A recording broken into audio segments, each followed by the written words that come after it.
May tanong sa akin. Ako naman po itong natakot na baka iharas na naman po ako. Sinunod ko po, nag-reloan ako, pero kasabay po nun ay pinreturn money po nila. Tapos po ngayon ay sinisingil ako ng bugok na ola. Huhu, ano po gagawin ko? Happy New Year po, Boss Rai. Ano po ang gagawin ko? Sinisingil po ako ng bugok na ola. Ang tagal ko na pong sinetel ang utang ko sa kanila. Tapos ngayong December 31, may bigla pong tumawag, scam po ako. Niloko po ako. Ang sabi ay i-delete po info sa bugok na ola na may existing loan pa po daw ako. At nagka-system error daw po sila kaya need pong mag-reloan. Alright, napakagandang mensahe po nito. Pero bago ho natin sasagutin, imbitahan ko ho muna sana kayo na pakisuportahan po sana ang aking mga social media accounts sa YouTube, Facebook, and TikTok. Dito ho sa video na to malalaman po natin na talagang mga scammer, no, at saka money laundering lang po di umano ang ginagawa nitong mga bugok at abusadong online lending apps na to. Pero bago ho yan, disclaimer po muna, hindi po ako abogado. Ako po'y maniningil.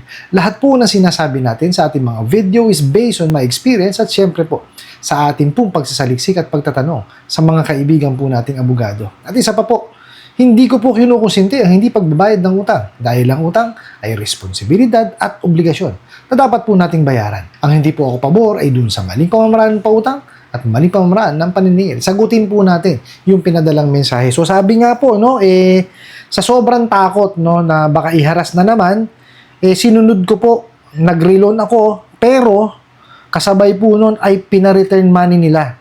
Tapos ngayon ay sinisingil ako. Ano po gagawin ko? So, dun po muna tayo, no? Nakita nyo kawalang yan, di ba? Nakatapos na po. Ibig sabihin, binayaran na yung utang doon sa bugok at abusadong online lending apps. Gumawa po ng paraan na makapanloko na naman, no? Tuloy ho natin, bakit ko sinabing ano? Kasi, tingnan nyo, ha?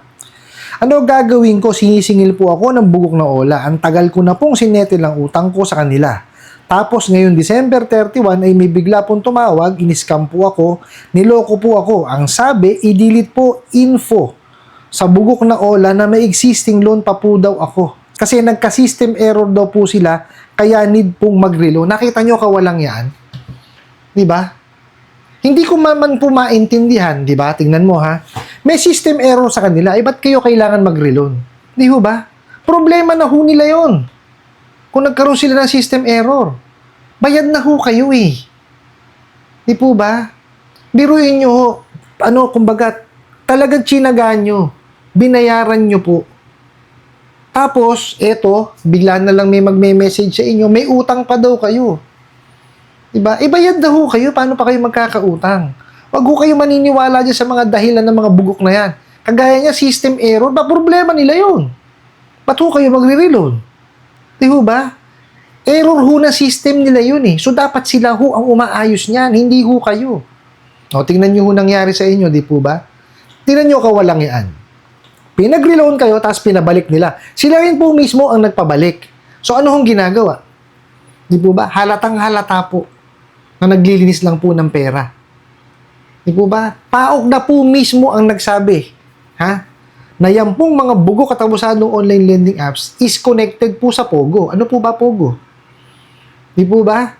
Illegal. So ano pong gagawin doon sa pera? Siyempre lilinisin para po magamit nila. So ano pong nangyayari?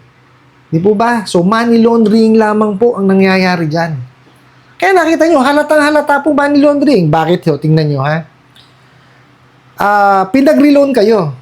Pero pinareturn din yung pera. O, ano ho? Kasi ho, ganito yan. Ang money laundering ho kasi, yung pera na galing po sa illegal, no, gagawan ho nila ng paraan yan na lumabas po yan sa public para po mahugasan yung pera. Ngayon, yung babalik na pera po, malinis na yun. Kagaya po yan, isa yan, tingnan nyo ha. Pinag-reloan kayo, tapos pinabalik. So, malinis na yung pera. Yung pangalawa po, hindi nyo ho ba napapansin, bakit kalahati na lamang po yung natatanggap po natin? Kasi yung mga bugok at abusadong online lending apps na yan, kasi naglilinis lang. Sa kanila po, hindi bali silang matalo ng 50%. No? Doon sa pera nila. at least yung kalahati po malinis na. Kasi ho, tingnan nyo ha, let's say 1,000 pesos, 500 lang po ibibigay sa inyo. So, ibig sabihin, ang declared po na pinautang is 1,000 pesos. Oh, ay yung kalahati nasa kanila. So, ibig sabihin, yung kalahati malinis na. Nakita nyo kawalang yan? Ganyan ho talaga kawalang yayang mga yan. Talagang, ewan ko kinasusuklaman ko yung mga pinagagagawa nila lalo ngayon Kasuklam-suklam na po yung pangharas, pangwawalang ya, no? Kasi nga nagkakaroon ng anxiety tsaka depression. Ayan pa. Grabe talagang scam Diba? Galawang ewan ko, ayoko magsalita ng tapos Pero, tsaka ho pansinin nyo, ano po bang ahensya ng gobyerno ang nagtatrabaho sa kanila? PAOK. Ano ba ibig sabihin ng PAOK? Presidential Anti-Crime. Nakita nyo?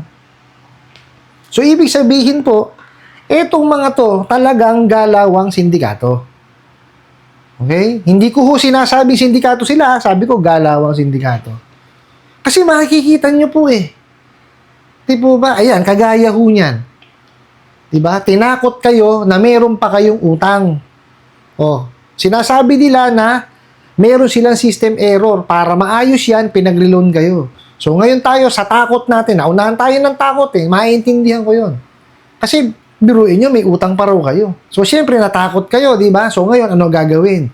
Paamuhin kayo niyan. Sasabihin, sige po, para ayusin natin, ganito po gawin natin. Diba? Hindi ko kayo masisisi kasi hindi naman kayo ang may diferensya sila Diba? Kasi talagang ang galawan, scammer talaga Diba? Sabihin ba naman na meron pa kayong utang, bayad nyo na. Tapos tinakot kayo ngayon. Okay po? Doon po sa nagpadala ng mensahe sa susunod po, wag kayong maniniwala sa ganun. Kasi po, talaga naman, kayo lang po ang maapektuhan. Biruin nyo ngayon, isip kayo ng isip ngayon dyan, di ba? Ito lamang po yan. Wala kayong utang kung ganyan. Kasi ibinalik nyo na po Di po ba? I-complain nyo po yan. Okay? Andiyan po ang SEC, NPC, BSP, PAOK, PNP, tsaka NBI. Diyan po sa aking description box sa aking YouTube channel, nandiyan po yung kanilang mga email addresses. Okay? I-click nyo lamang po yun kung cellphone ang gamit nyo. Kasi pag kinlik nyo po yun, didiretso kayo kagad dun sa inyong email. Or, kopyahin nyo po, tsaka kayo mag-email. Ang pinaka-importante po dyan is yung mga proof or ebidensya po natin na tayo ay niloloko, hinaharas, ini-scam yung mga bugok at abusadong online lending apps na yan. Importante po yun. I-screenshot nyo po. Okay? Nakita nyo naman, di ba? May desisyon na po ang SEC dun sa isang nag-complain or naghabla. So, ibig sabihin po, may papupuntahan po yung ginagawa po natin pag complain po sa mga ahensya ng gobyerno at saka po pagsasampa ng kaso. Wag ho natin tigilan kasi kailangan po na may managot sa mga kawalangyaan po nila. Lalo sa inyo. Bayad na kayo, ginawang kayo ng utang. Nakita nyo kawalangya, pinasuli sa kanila tapos ngayon maniningil sila. Para sa akin po, wala kayong utang. Kasi sinuli nyo po Di po ba? Kung meron kayong conversation nun, let's say, naka-SMS or naka-email, better screenshot nyo tsaka nyo isend sa SEC. Pero kung wala pong SMS or email, well, i-complain nyo pa rin. Ikwento nyo po yung nangyari. No, kasi it's their word against your word. Di po ba? Sino po paniniwalaan ng ating mga taga-gobyerno? Siyempre po, di ba tayo? Alam naman nilang mga sinungaling yung mga bugot abusadong online lending apps na yan Di po ba? Wala na kasing nag-ano sa kanila, naniniwala sa kanila. Nakita nyo po, yung mga bayad na, tapos ng mangutang. Diba? Kumbaga, tinuldo ka na. Ayaw na ulit mapahamak o maharas ng mga bugok na yan. Ginagawan pa ng utang ng mga walangya. Di po ba? Kaya po tayo, maging vigilant po tayo, maging mapagmasido tayo. No? There's no such thing as system error, tapos kayo po ang gagawa ng paraan para mag-reload, kalokohan ho yan. Tandaan nyo po, kung may system error, problema po nila yon. Ano po? I hope nasagot ko po itong katanungan na to at sana po'y makatulong. Maraming salamat po sa inyong walang sawang pagsuporta at panonood sa aking mga video. Maraming salamat po sa inyong pag-like, pag-share, pag-comment at pagtatanong. And kunin ko na rin po itong opportunity na ito na imbitahan po sana kayo at pakisuportahan po sana ang aking mga social media accounts sa YouTube, Facebook, and TikTok. Hanggang sa muli po, yun lang.